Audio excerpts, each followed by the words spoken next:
오늘 뉴스쇼에서는 헌법재판소의 최종 변론 현장을 재현해 보겠습니다. 일종의 미니 변론이 될 텐데요. 양측 모셔보죠. 먼저 국회 소추위원 김관영 의원 연결이 돼 있습니다. 김 의원님 안녕하세요. 네, 안녕하세요. 김관영입니다. 예, 대통령 대리인단의 손범규 변호사님 안녕하시죠? 네네. 예, 반갑습니다. 저 김관영 의원님. 네네. 무려 81일간의 대장정 마친 소감이 어떠세요? 네, 국회에서 탄핵 의결 후에 저희들은 헌법재판소에서 꼭 탄핵이 인용되어서 민주주의와 정의를 바로 세우고 손상된 헌법 질서를 회복해야 되겠다는 절박한 심정으로 그동안 재판에 임해왔습니다. 예. 20번의 재판 과정을 마치고 이제는 지인 인사 대천명의 자세로 결론을 기다리겠습니다. 예, 지인 인사 대천명의 자세로 정의를 바로 세우는 절박한 심정으로. 손범규 변호사님. 네네. 예, 소감이 어떠세요? 예, 이번 사건을 변론을 하면서요. 예. 대한민국에는 앞으로 언론의 공정한 보도가 꼭 확보돼야 되고 언론의 사회적 책임이 꼭 재은미돼야 된다. 그리고 검찰의 정치적 중립성이 반드시 제고돼야 되고 검찰의 통제받지 않는 권력에 대한 제한 조치가 필요하다. 이제 이러한 국민적 어떤 교훈이 있었고 다음부터는 다시는 이러한 감정적이고 아주 불순한 이런 정권 탈취를 목적으로 하는 이와 같은 권력 투쟁적 탄핵이 함부로 감행되는 일이 다시는 없어야 되겠다. 이런 국력의 낭비와 국민의 실망을 다시는 초래해서는 안 되겠다라는 그런 생각을 해봤습니다. 감정적이고 불순한 정치 권력을 쟁취하기 위한 이런 탄핵은 다시는 없어야겠다라는 생각을. 지금 손 변호사님이 그러셨어요. 그러니까 대통령이 탄핵될 만큼 법을 위반한 게 없다라고 보시는 거죠? 예, 지금 소추 위원들의 소추 의결서를 여태까지 쭉 계속 증거 조사를 해왔지 않습니까? 예. 법원에서 헌재에서 해보니까 결국엔 요컨대 뭐가 나오냐면 예. 대통령이 가까운 사람이 최순실이라는 사람이 있는데 최순실이라는 사람의 주변에는 차은택이나 고영태 등 또 가까운 사람들이 있었다. 예. 근데 이 고영태, 박헌영, 노승일, 김수현이나 차은택 이런 사람들이 참 나쁜 사람들이더라. 어허. 그래서 대통령이 가까운 사람 최순실의 주변이 아주 나쁜 사람이니까 예? 나쁘고 타락을 많이 했으니까 대통령도 물러나야 된다. 이런 줄거리거든요. 전혀 대통령이 탄핵받을 만한 법 위반 사항이 정면으로 입증된 것이 전혀 없습니다. 네. 입증된 것이 없는데 대통령의 주변인이 나쁘다고 대통령까지 나쁘다 탄핵해야 된다라고 가는 게 과연 논리적이냐 이 말씀. 네, 대통령이 탄핵된다는 건 헌법과 법률을 중대하게 위반하는 대통령의 직무집행 때문에 예. 이 대통령이 공직에서 파면돼야 될 정도에 이르를 때 이게 탄핵이 되는 건데 예. 지금 이게 그런 게 하나도 없어요. 그냥 그저 최순실이라는 사람이 주변에 이런 남자 저런 남자 이런 친구들 저런 친구들이 있었는데 그 친구들이 서로 싸우고 돈 벌려고 암투를 벌이고 그러다가 안 되니까 언론에다가 일부 언론에다가 제보를 하고 터트리자 이래가지고 터지고 또 심지어는 검사장하고 만나가지고 어쩌고 정치권하고 연결돼서 어쩌고 근데 이게 그게 다 실행에 옮겨지거든요. 김관영 의원님이 답변을 좀 주셔야겠습니다. 이 부분에 대해서. 대통령 측 대리인 쪽은 인식이 금방 말씀하신 거하고 아마 동일합니다. 그런 주장을 계속 반복적으로 해오시는데 바로 그게 그 인식이 대통령의 인식이 아닌가 싶습니다. 저희는 그동안 탄핵소추 의결 이후에 헌법재판소에서 25명의 증인을 신문을 했습니다. 예. 그리고 검찰 수사기록 등 수많은 증거들이 제출이 됐고요. 헌법재판소의 재판 과정에서 이미 많은 사람들의 증언을 통해서 대통령이 직접 이 모든 일들을 지시했다라고 하는 것이 밝혀졌습니다. 그럼에도 불구하고 최순실과 그 주변 인물들 운운하는 것은 본질을 외면하는 것이다. 이렇게 말씀드립니다. 직접 지시했다는 게 이미 재판 과정에서 다 드러났는데 그게 왜 대통령을 억지로 엮은 것이냐. 손 변호사님 어떻게 생각하세요? 지금요. 우리 이 사건에는 가장 중요한 물증이 있어요. 물증이 2개가 있어요. 어떤 건가요? 첫 번째는 3개죠, 3개 물증이. 예. 첫 번째는 JTBC의 태블릿 PC고 태블릿 PC. 두 번째는 안종범의 수첩. 그다음에 세 번째는 2,395개에 달하는 그 김수현 녹음 파일 이 세 개입니다. 예. 그런데 이 세 개가 가장 중요한 물증인데 검찰이 JTBC의 그 태블릿 PC를 제출하지 않고 숨기면서 결국 헌법재판소까지도 오지 못했고 또 안종범의 수첩도 일부만 복사된 것만 붙어있지 그 원본이라는 게 제출이 지금 검찰이 계속 안 해가지고 헌법재판소에도 오지도 못했고 그리고 또 김수현 녹음 파일이라는 것도 지금 공개 검증을 하자는데 공개 검증도 못하고 있거든요. 그러니까 이걸 뭐 쉽게 그냥 얘기하면 그 살인 사건에서 그 살인범의 지문이 묻어 있는 칼 또는 DNA가 묻어 있는 이런 칼 이런 것이 물증이 있는데 이런 거를 검찰이 제출하지 않고 계속 동네 사람들만 불러가지고 뭐 살인 사건 뭐 들어본 적 있냐 뭐 어디서 뭐 소문 들은 거 있냐 이러고 있는 거예요. 고의적으로 제출을 안 한 거라고 보시는 거예요? 의도적으로? 말도 안 되는 거죠. 누가 믿어요 이런 거를? 자, 김관영 의원님, 아니 제출을 하면 되는데 왜 제출 안 했느냐 이거거든요. 안종범 수첩에 대해서는요 이미 검찰에서 이제 제출이 되었고 그 상당 부분이 이미 헌법재판소에서도 안종범 수석이 직접 증인으로 출석을 해서 그 성립의 진정을 인정을 했습니다. 그리고 수첩에 나와 있는 여러 내용들에 대해서 재판관의 질문, 또 소추위원들의 질문, 또 대통령 측의 질문에 대해서 수첩에 기재된 내용이 맞다라고 이미 증언을 했기 때문에 그 수첩에 기재된 여러 가지 내용들 또 안종범 수석이 직접 본인이 대통령이 지시하지 않은 것은 하나도 자기가 일하지 않았다라고 얘기를 했거든요. 본인이 나와서 그러니까 수첩을 쓴 본인이 나와서 직접 지시받아서 했다라고 얘기를 했는데 더 이상 뭐가 필요하냐 이 말씀이세요. 맞습니다. 요거는 그럼 답변을 좀 듣고 가죠. 손범규 변호사님 어떻게 생각하십니까? 안종범 증인이 나와서요. 안종범 증인이 나와서 뭐라 그랬냐면 수첩에 그 적혀 있는 내용이 대통령이 지시한 사항을 받아 적은 것도 있고 대통령님과 다른 사람의 대화 내용을 대통령님 또는 다른 사람이 전달해 주는 걸 받아 적은 것도 있고 자기 혼자 생각을 받아 적은 것도 있는데 이러한 여러 가지 기재 내용이 도대체 어느 게 어느 건지 지금 이제 와서 그걸 제대로 심각하게 살펴봐도 기억 안 나는 것도 많다. 이렇게 분명히 기억을 하거든요. 그렇게 하는데 그렇게 하면 그 안종범의 수첩을 그걸 왜 못 내놓습니까? 수첩을 내놔야 되는데 지금 어떻게 하냐면 안종범 수첩 중에 일부를 이렇게 발췌해가지고 요약하는 부분을 발췌해가지고 물어보는 거예요. 이렇게 메모한 적 있냐? 뭐 그런 것 같다. 이게 이런 뜻 아니냐? 뭐 그런 것 같다. 이러한 조서 있죠? 그런 안종범의 진술이 담긴 조서를 지금 법원에다가 증거로 내놓고 요게 증거입니다. 그리고 우리 측에서 그러면 아예 그 수첩을 좀 가져와 봐라 속 시원하게. 그건 못 가져오겠다는 거예요. 아니 그러니까 제가 말씀드린 거 아닙니까? 지금 지문이 묻어있는 칼이 있다 이거예요. 알겠어요. 아까 그거 말씀하셨어요. 김관영 의원님한테 답변을 좀 들어보죠. 아니 그거 갖다 내라고 하면 그냥 내면 되는데 왜 안 내느냐. 뭔가 좀 뒤로 구린 게 있어서 못 내는 거 아니냐. 쉽게 말하면 지금 그 얘기인 것 같아요. 대통령 측은. 그러니까 헌법재판소에서 직접 증거를 채집하는 기관이 아닙니다. 예를 들면 어떤 증거들이 있는데 이거 강제로 내시오라고 할 수 있는 기관은 아니고요. 헌법재판소에서 수집한 증거는 대부분 검찰에 당신들이 수집한 이런 증거가 있는데 이거를 헌법재판소에다 좀 제출을 해 주십시오 라고 요청을 해서 검찰을 통해서 간접적으로 수집한 증거들이거든요. 검찰은 다 가지고 있긴 있고 다 조사한 거죠? 네, 그렇습니다. 근데 검찰이 그중에 뭐 어떤 것은 또 주고 어떤 것은 안 주고 지금 이런 상황입니다.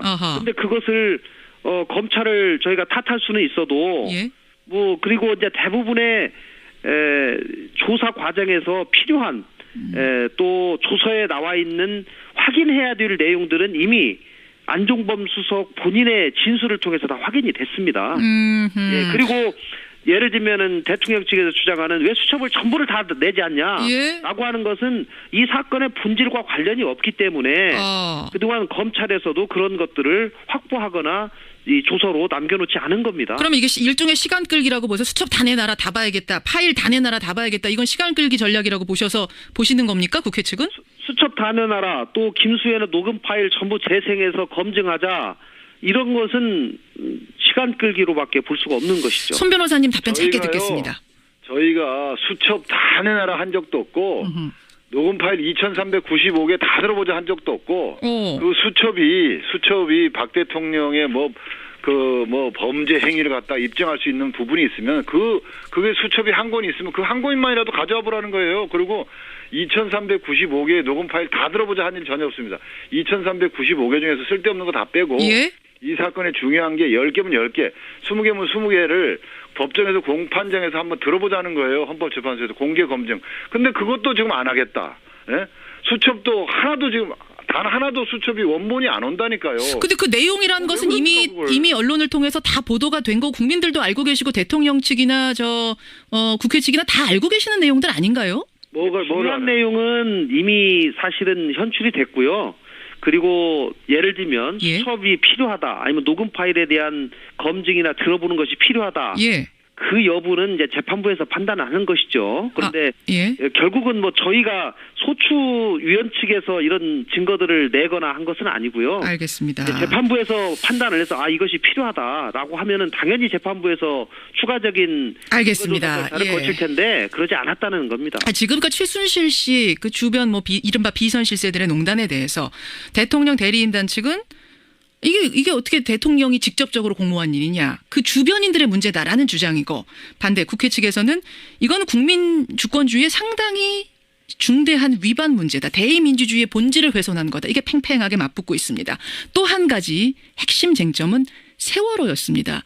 특히 어제 국회 소추위원단 측에서는 국민의 생명권 보호 의무를 위반한 대통령의 아주 중차대한 탄핵 사유다. 이렇게 주장하셨네요. 김관영 의원님. 네, 그렇습니다. 무슨 말씀이십니까?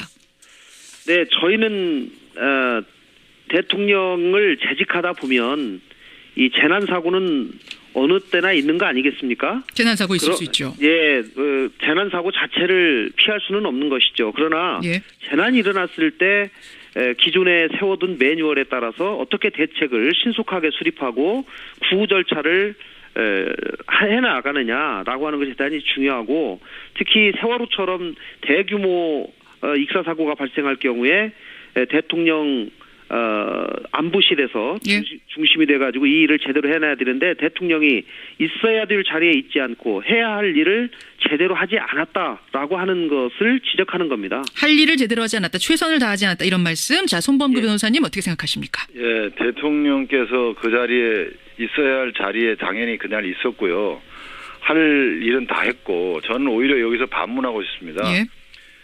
그럼 그때 당시에 국회의원들은 뭐 했습니까? 국회의원들은 밥 먹고 술 먹고 다니는 사람들 얼마나 많습니까? 그죠? 국회의원들은 2년 몇 년 전에 있었던 그 사건에 대해서 그날 뭘 해놓고 그거하고 지금 국회의원 지금 반문을 하셨으니까 김관영 의원님 답변을 그럼 듣고 갈까요? 대통령은 그랬다 치고 국회의원들은 뭐 했느냐?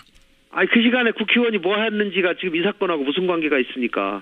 이거는 그 대통령 세월호 문제에 관한 구조에 관한 최종적인 의사결정 책임이 대통령에 있기 때문에 대통령이 과연 대통령으로서의 직책을 제대로 수행했냐 안 했냐 하는 것이 탄핵 재판의 핵심 쟁점이지, 그 시간에 국회의원들이 뭐 했는지라고 하는 것은 그야말로 물타기 아니겠습니까? 손범규 변호사님 어떻게 생각하세요? 대통령이 그날 뭐 했는지에 대해서 법정에서 충분히 다 밝혔어요. 밝혔고 그만큼 설명했으면 됐는데 그걸 5분 단위로 10분 단위로 왜 밝히지 않냐 그러는데, 그걸 맨 처음에 예를 들어서 대통령께서 그 밝힌 부분 있지 않습니까? 처음에 의혹에. 근데 그 의혹에서 맨 처음에 밝힐 때 사실대로 다 밝히셨는데, 이제 와서 재판한다고 해서 이제 와서 그걸 더 자세하게 쪼개가지고 이 말 저 말 더 하면요, 이제는 지금 하는 말이 또 거짓말이다, 또 조작이다, 또 이럴 거예요. 알겠습니다. 있는 그대로 설명했으면 그걸로 판단하는 거지, 뭘 또 더 자세하게, 뭘 더 자세하게 설명하느냐? 말도 안 되는 게요, 이런 거는. 재판부가 세월호 문제에 대해서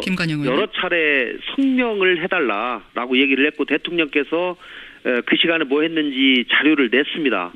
그런데 그것만으로는 대단히 미진하고 부족한 점이 있기 때문에 추가로 좀 더 냈으면 좋겠다라고 하는 의견들을 여러 차례 밝혔고요.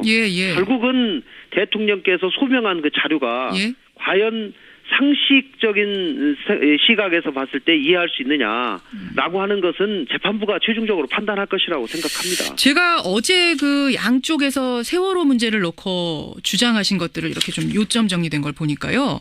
그러니까 국회 측에서는 그날 집무실로 출근도 안 하셨다 대통령이. 그리고 오보를 듣고도 네. 확인을 제대로 하지 않고 넘어간 것. 그러면서 지금 오본 탓을 하는 것은 사후에 변명거리를 만든 거 아니냐. 이런 주장을 하셨더군요. 손범규 변호사님 어떻게 답하시겠습니까? 그 뭐 집무실에 출근도 안 했다 그러는데 그건 말도 안 되는 얘기인 게요. 대통령은 관저에 있을 때도 직무를 볼 수 있어야 하고 위민관에 왔을 때도 직무를 볼 수 있어야 되고 예. 본관에 왔을 때도 직무를 볼 수 있어야 되고 대통령은 24시간 국가의 국가의 대소사에 대응할 수 있어야 되기 때문에 세 군데에 다 집무실이 있고 직무를 처리할 수 있는 기능이 다 완비되어 있습니다. 이걸 자세한 구조까지 말씀드리기는 곤란합니다만 예. 그런 구조를 갖추고 있는데 음흠. 관저에서 보고를 받았기 때문에 관저에서 바로바로 처리를 한 거예요. 근데 만약에 이런 체제를 안 갖춰놓고 있고 대통령이 본관으로 오기 전에는 이 직무집행이 안 된다. 만약에 그렇게 된다 그러면 진짜 더 난리 났을 겁니다.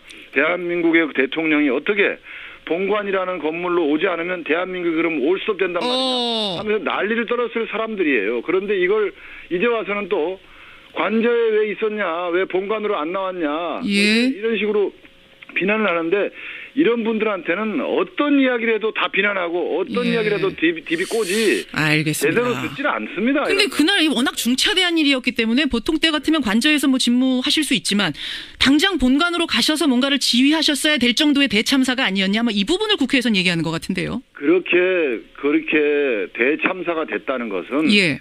결과적으로 나중에 그렇게 판명이 된 것인 거지. 아침 8시, 아침 9시, 벌써 9시 반인 상황에서 그 배는 지금 과학적으로 증명된 결과에 따르면, 회고적으로 증명된 결과에 따르면, 예. 그때는 9시 반, 10시도 되기 전에 이미 벌써 배가 뒤집어져가지고, 사람들이 이제 구해낼 수 없는 그런 안타까운 상황으로 이미 알겠습니다. 전개돼 버린 거였어요. 그걸 아는 사람이 아무도 없었습니다. 그 현장에 있는 피해자들과 그 현장에 갔던 예. 현장 일선 지휘관 이외에는 예. 아무도 그 상황이 그렇게 된 줄 모르는데 그거 대통령마저도 그걸 모르고 있었는데 그런 사람한테가 이렇게 회고적으로 지금의 시각에서 막 이렇게 비난하고 한다는 게 말이나 되는 소리예요. 결과론적인 비난이다. 김관영 의원님 어떻게 생각하세요? 관저 집무실에 있었어도 그 상황이 이럴 줄을 그때는 몰랐던 거다. 당시에 몰랐다는 것은 인정을 하시네요. 그러면은 몰랐던 이유가 예. 관저에 있어서 몰랐느냐, 알아요, 집무실에 있어서도 몰랐느냐라고 하는 것은 그거는 좀 따져봐야 될 일인데요. 어쨌든지 간에 집무실과 관저에 있는 것이 대통령 측에서는 똑같다. 똑같이 다 일 처리하는데 이상이 없기 때문에 어느 자리에 위치해 있던지 간에 차이가 없다. 이제 이렇게 말씀을 하시는데 예. 그것은 제가 볼 때는 사후적인 변명이고요. 집무실에 근무하는 거하고 관저에 근무하는 거는 차이가 납니다. 그리고 관저는 그야말로 쉬시고 주무시는 데예요. 원래 원칙적으로는. 예. 그리고 정시에 대통령도 공무원입니다. 그러면 9시에 특별한 일이 없으면 집무실에 출근하셔서 일을 보여주는 것이 정상적인 것이죠. 그러나 관저에 있을 때 그럼 아무 일도 하지 않았냐라고 하는 거는 저도 모르겠습니다. 예. 그러나 적어도 집무실에 제대로 위치하고 있어서 또 이런 사건을 인지한 이후에는 바로 집무실로 가서 알겠습니다. 제대로 대처했어야지 맞다라고 예. 하는 것이 상식에 맞다고 생각합니다. 이렇게 양측의 주장이 손 변호사님 짧게요. 예. 예. 손 변호사님. 지금 김관영 의원님 그 말씀에는 예. 마치 관저에는 그저 놀고 쉬는 시설만 있고 일할 수 있는 체제가 안 되는 줄 아는 말씀하시는데 전혀 그게 아닙니다. 관저에 가보시면 알지만은 관저에도 완벽한 시설을 갖춘 집무실이 있어요. 또 있어야 합니다. 그게 정상입니다. 그리고 본관에도 마찬가지고 위민관에도 마찬가지고 대통령이 청와대 경내를 벗어나지 않고 청와대 안에 있기만 하면 예. 어디서든 이 국가 전체를 지휘할 수 있는 시스템이 갖춰져 있는 게 이게 알겠습니다. 대한민국입니다. 이걸 관저에 가면 아무것도 못하고 그냥 그저 놀고 잠만 자는 곳이라고 생각하면 천만의 말씀이에요. 근데 이제 지금 그래서 청취자 그렇게 말씀하지 않았습니다. 예, 손 변호사님 청취자 질문이 하나 들어왔는데 근데 집에도 공부방이 완전히 설비가 잘 돼 있지만 제 시간에 학교 가는 것처럼 공무원인 대통령도 아무리 관저에 집무실이 잘 돼 있어도 제 시간에 집무실로 본관으로 가셨어야 되는 건 아니냐 이런 질문이 들어옵니다. 그거는 일반인들한테는 그렇게 얘기할 수 있지만요. 예. 대한민국 전체의 운명을 참 жил머지고 있는 이 궁극적인 책임자인 대통령이 24시간 동안에 언제든지 보고받고 언제든지 대응할 수 있는 체제를 비싼 돈 들여서 대한민국 청와대에다 갖춰놨는데 예. 이제 와서 국민들이 예. 왜 그거 관저에서 있으면 안 된다고. 아니 뭐 새벽은 그렇긴 하지만 그 시간은 낮 와야 시간. 된다. 이렇게 얘기를 하면 알겠습니다. 그렇게 예. 얘기하면 안 됩니다. 이거는. 뭐 근무 시간에도 왜 계셨느냐 이 부분 질문을 청취자가 하시는 것 같은데. 근무 시간이라는 건 아침 9시부터가 근무 밑에 시간이 지하 벙커가 있고요. 24시간 다 근무 또 시간이에요, 대통령. 비서실에 직접적인 보고들을 다 받을 수 있는 그야말로 근무하는 시설이고요. 김관영 의원님. 관저에는 뭐 여전히 본인이 쉬면서 일을 볼 수 있는 조그만한 그런 집무실은 있다고 들었습니다만은 관저에 있는 거하고 정식 집무실에 근무하고 하는 것은 여러 개념이 많이 다르다. 이 대통령이 또 너무 개입하면 이게 구조 방해라 생각했기 때문에 자제했던 것이지 의무 위반한 것 없다라는 주장이 팽팽하게 맞섭니다. 지금 국회의 소추가 적절했느냐 이 부분을 두고도 그 대통령 대리인단 지금 문제 제기하고 있죠, 손 변호사님. 네네네. 어떤 겁니까? 그 국회법 130조 3항에 따르면은 예. 이 국회에서 탄핵 소추를 의결할 때도 그렇고 소추를 발의할 때도 그렇고 증거를 붙여서 이 국회의원들에게 사유를 설명하고 증거를 붙여서 국회의원의 판단을 개개인의 판단을 돕도록 돼 있는데 여기 붙어 있는 증거라는 게 예. 최순실이 그 비리와 범죄를 저질렀는데 거기에 대통령이 가담하거나 방조했다는 의심이 있다라는 이러한 내용을 요지로 하는 검사의 공소장. 이거와 의혹을 보도하는 언론 보도가 다거든요. 검사의 공소장, 공모라는 공소장. 예. 이건 증거가 될 수. 의혹을 제기한 언론 보도나 또는 검사의 개인의 주관적 판단을 기재한 공소장 이것이 이 국회가 대통령을 탄핵할 수 있는 증거가 될 수 없다는 건 법조계에서는 이 공지의 사실입니다. 따라서 이번 탄핵 심판 자체가 잘못됐다. 각하시켜야 된다. 이런 주장을 지금 그렇죠. 대통령 측은 하고 계세요. 네네. 김관영 의원님 어떻게 생각하십니까? 예, 국회가 탄핵소추 의결을 할 당시에 예. 많은 증거가 있으면 가장 좋겠죠. 그러나 국회가 증거 수집기관에 한계가 있기 때문에 예. 당시에 국회가 탄핵 의결하는데 가장 결정적인 이유는 대통령이 직접 임명한 검찰총장이 발표한 검찰 수사 결과 발표였습니다. 예. 거기에 이미 공소장에 대통령이 공범자로 기재가 돼 있기 때문에 저희들도 상당한 충격을 느꼈던 것이고 그 사실에 더 이상 국회도 안 되겠다. 대통령의 직무를 긴급하게 정지할 필요가 있다라고 해서 저희가 탄핵 소추를 한 것이고요. 저희가 국회에서 정상적인 의결 절차 또 적법한 의결 절차를 거쳤다는 것은 법무부도 인정을 했고 이 헌법재판소 재판 초기에 예. 이미 재판관과 대통령 측 대리인들이 그 부분에 대해서는 주장을 처리하겠다라고 이미 입장까지 밝힌 문제인데 아하. 재판 막판에 와서 이 부분을 계속 지적을 하는 것에 왜 막판에 와서 이러느냐. 손 변호사님 요건 좀 답변을 많은 분들이 궁금해하세요. 여태까지 절차 문제 제기 안 하다가 왜 마지막 18차 19차 변론에 와서 각하를 내려라라고 얘기하시는 것인가. 그건 왜 그러냐면요. 맨 처음에 이제 노무현 대통령 당시 그 탄핵 재판에서 예. 국회 의결 절차의 문제에 대해서는 예.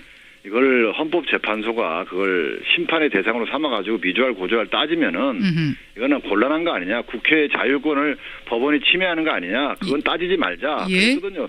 13년 전 판례입니다. 예. 그러니까 그걸 원용해가지고 이번 13년이 지났지만 과거 판결을 원용해가지고 우리 이제 그거 따지지 말자. 국회에서 의결 잘못한 거 가지고 뭐하러 따지냐. 예. 이렇게 이제 그 재판장님께서 제안을 하셔가지고 그럼 그럽시다 하고 지나갔는데 예. 그 부분이 바로 소송 요건이에요. 요건. 소추 요건. 그 부분에 대해서는 근데 아무리 따지지 말자고 합의를 받거나 뭐 잘 됐다고 설사 소추 요건이 갖춰졌다고 우리가 자백을 한다 하더라도 예. 효력이 없어요. 왜 그러냐면 그게 소송 요건에 관한 문제이기 때문에 법원의 직권 조사 사항이기 때문에 어허. 그건 합의 보면서 뭐 문제 삼지 않는다 그래도 그건 다 무효예요. 그래서 무효라고 보세요. 그럼 우리가 이거 문제 삼지 않아서의 문제가 아니라 무효라고 보세요. 그렇죠. 탄핵 심판이? 아니, 그 끝까지 들어보세요. 그래서, 예. 그래서 그렇게 문제 삼지 말자고 강일원 재판관님께서 그렇게 한 것도 다 근원이 뭐냐 하면 그 판례입니다. 13년 전에 노무현 대통령 판례. 그렇죠. 그래서 지금 저희들 얘기는 지금 뭐냐 하면 누가 뭐 잘했다 잘못했다가 아니라 예. 과거에 13년 전에 있었던 그 대법원 이 헌법재판소 판례는 이제 고칠 때가 됐다. 그 판례 내용은 아이고 뭐 헌법재판소가 국회 뭐 의결 절차까지 뭐하러 참견하냐. 알겠습니다. 이제는 고쳐야 한다. 그게 다 사법심사의 대상이 돼야 될 때가 된 거예요. 대통령의 모든 행위가 국회의 헌법재판소의 사법심사의 대상이 되는 민주사회가 됐는데 국회에서 의결 절차 잘못하고 엉망정치. 알겠습니다. 손 변호사님. 사법심사의 대상이 돼야죠. 왜 안 돼야 됩니까? 손 변호사님 그러면 결과 나오면 승복은 하시는 겁니까? 그 승복 문제에 대해서는 저희가 상당히 정치적 의도가 담긴 질문이기 때문에 저희가 변호사들이 답할 때는 이것은 지금 이대로 가면 민사소송법 451조 1항 1호 소정의 이거는 재심 사유가 될 수도 있다라는 것을 법률적으로 말씀드리는 거지. 이거 뭐 승복한다 안 한다 이런 걸 상당히 말 잘못하면 또 뭐 이거 정치적 발언이다 뭐 불복 예고다 이러기 때문에 그건 곤란하고요. 뭐 김평우 변호사가 이미 말씀을 하셨기 때문에 제가 여쭌 건데 재심 사유가 될 수 있다. 마지막으로 김관영 의원님 어떻게 생각하세요? 재심 사유가 될 수 있다라고 그 의도를 비친 것은 불복하겠다는 저는 얘기로 들리는데요.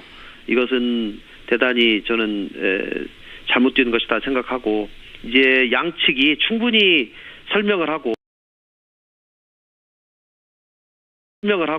재판 과정에서 다 변론을 했기 때문에 재판부에서 현명하게 판단을 할 것이다 저는 생각합니다. 국회 측은 국회에서의 그 적법 절차에 문제가 있다라고 하는 점에 대해서 최근 재판에서 그 부분을 대통령 측에서 주장을 했고 그 부분을 다시 재판부에서 다시 한번 자기들이 살펴보겠다라고 이미 얘기를 했습니다.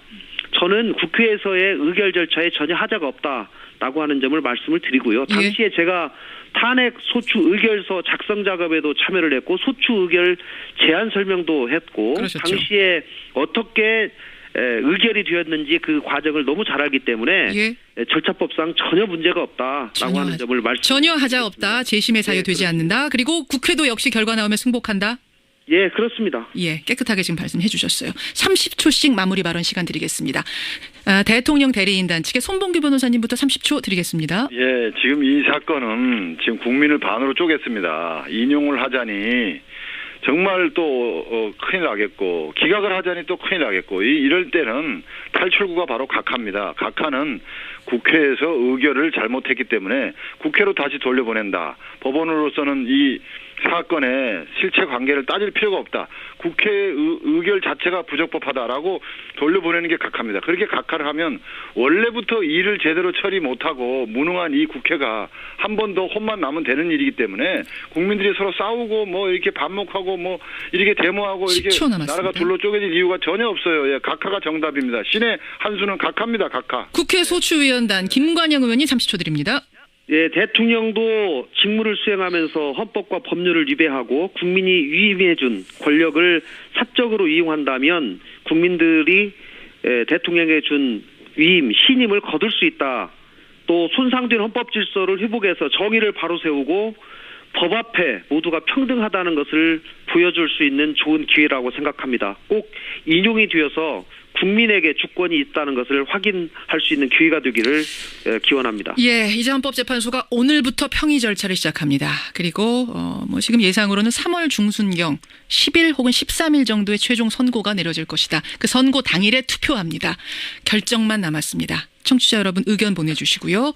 오늘 두 분 수고하셨습니다. 네, 감사합니다. 네, 감사합니다. 국회 탄핵소추위원 국민의당 김관영 의원, 대통령 측 대리인단의 손범규 변호사였습니다. 20번의 재판 과정을 마치고 이제는 지인 인사 대천명의 자세로 결론을 기다리겠습니다. 지인 인사 대천명의 자세로 정의를 바로 세우는 절박한 심정으로 손범규 변호사님. 네네. 소감이 어떠세요? 이번 사건을 변론을 하면서요. 대한민국에는 앞으로 언론의 공정한 보도가 꼭 확보돼야 되고 언론의 사회적 책임이 꼭 재은미돼야 된다. 그리고 검찰의 정치적 중립성이 반드시 제고돼야 되고 검찰의 통제받지 않는 권력에 대한 제한 조치가 필요하다. 이제 이러한 국민적 어떤 교훈이 있었고 다음부터는 다시는 이러한 감정적이고 아주 불순한 이런 정권 탈취를 목적으로 하는 이와 같은 권력 투쟁적 탄핵이 함부로 감행되는 일이 다시는 없어야 되겠다. 이런 국력의 낭비와 국민의 실망을 다시는 초래해서는 안 되겠다라는 그런 생각을 해봤습니다. 감정적이고 불손한 정치 권력을 쟁취하기 위한 이런 탄핵은 다시는 없어야겠다라는 생각을. 지금 손 변호사님이 그러셨어요. 그러니까 대통령이 탄핵될 만큼 법을 위반한 게 없다라고 보시는 거죠? 예, 지금 그 소추 위원들의 그 소추 의결서를 여태까지 쭉 계속 그 증거 조사를 해왔지 않습니까? 예. 법원에서 헌재에서 해보니까 결국엔 요컨대 뭐가 나오냐면 예. 대통령이 가까운 사람이 최순실이라는 사람이 있는데 최순실이라는 사람의 주변에는 차은택이나 고영태 등 또 가까운 사람들이 있었다. 예.